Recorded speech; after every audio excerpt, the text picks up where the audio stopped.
So the pelvic floor is a really integral part of our internal core. It offers support and stability to our lower back and pelvis, and it also acts in controlling our bladder and bowel function and our continence. So really important in supporting, almost like a hammock, in our internal pelvic organs and our sexual function as well. So during pregnancy, our bodies have over 40 weeks to start to adapt and change. Your tummy muscles stretch. The pelvic floor is under some strain through the weight of your baby and the hormonal changes that occur with pregnancy.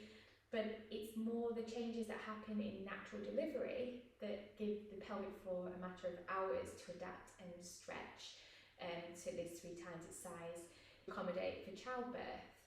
And this is what can then cause problems in the recovery of the pelvic floor from a postnatal point of view. And that's why sometimes women can be more susceptible to tears. So it's really important that we bring our focus to the pelvic floor, particularly in postnatal recovery. And research suggests that 1 in 3 women have pelvic floor dysfunction. So the anatomy of our pelvic floor, if we look at the pelvis, and so the pelvic floor muscles are almost like a diamond shape, and they run from the tip of the pubic bone to the back of the tailbone and then to the sides of the pelvis.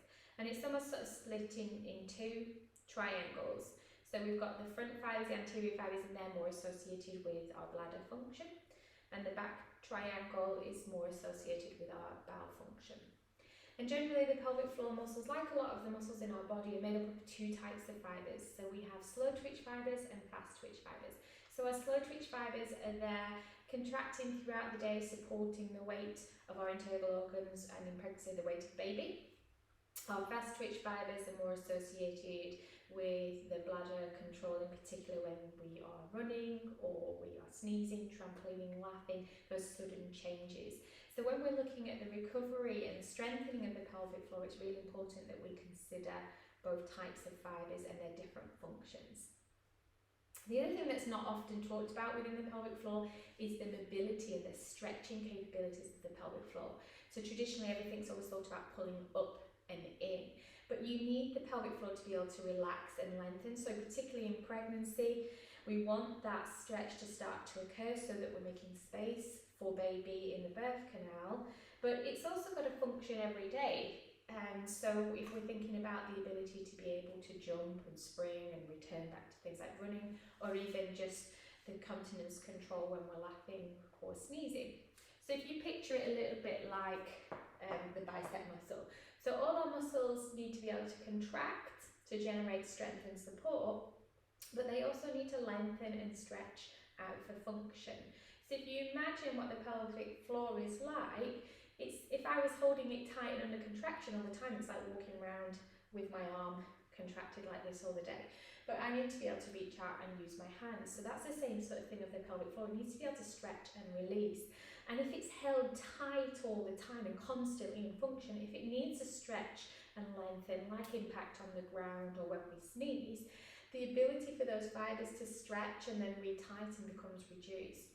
So sometimes women with tight pelvic floor will also present the same symptoms of a weakened pelvic floor because its inability to expand and adapt to the forces that happen through that lower abdominal area. So what we need to think about is the relationship of the pelvic floor for our recovery. So the pelvic floor is directly linked to our diaphragm, and how the breath enters and leaves the body has quite a big impact on the pelvic floor. So if you imagine as I take a breath in, my diaphragm travels downwards and the forces then transmit down into the pelvis and into the pelvic floor. So that's that natural stretching and lengthening that occurs. But it's the outward breath that we can really start to manipulate and work on with our strengthening in our postnatal recovery. Because as I exhale, the diaphragm draws up and into the body, and that's where that natural lift will come from the pelvic floor.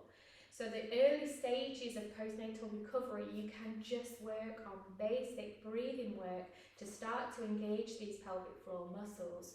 And there is some research to say using pelvic floor activation in those first few days of after childbirth can really stimulate increased blood flow to the area. So if there has been a tear, that could be really useful. But then we will start to build on integrating more strength into the breath work and start to build on the different forces, so from our slow controlled contractions to eventually more impact related forces on the pelvic floor that will help you return to sports of high impact, high intensity classes and running.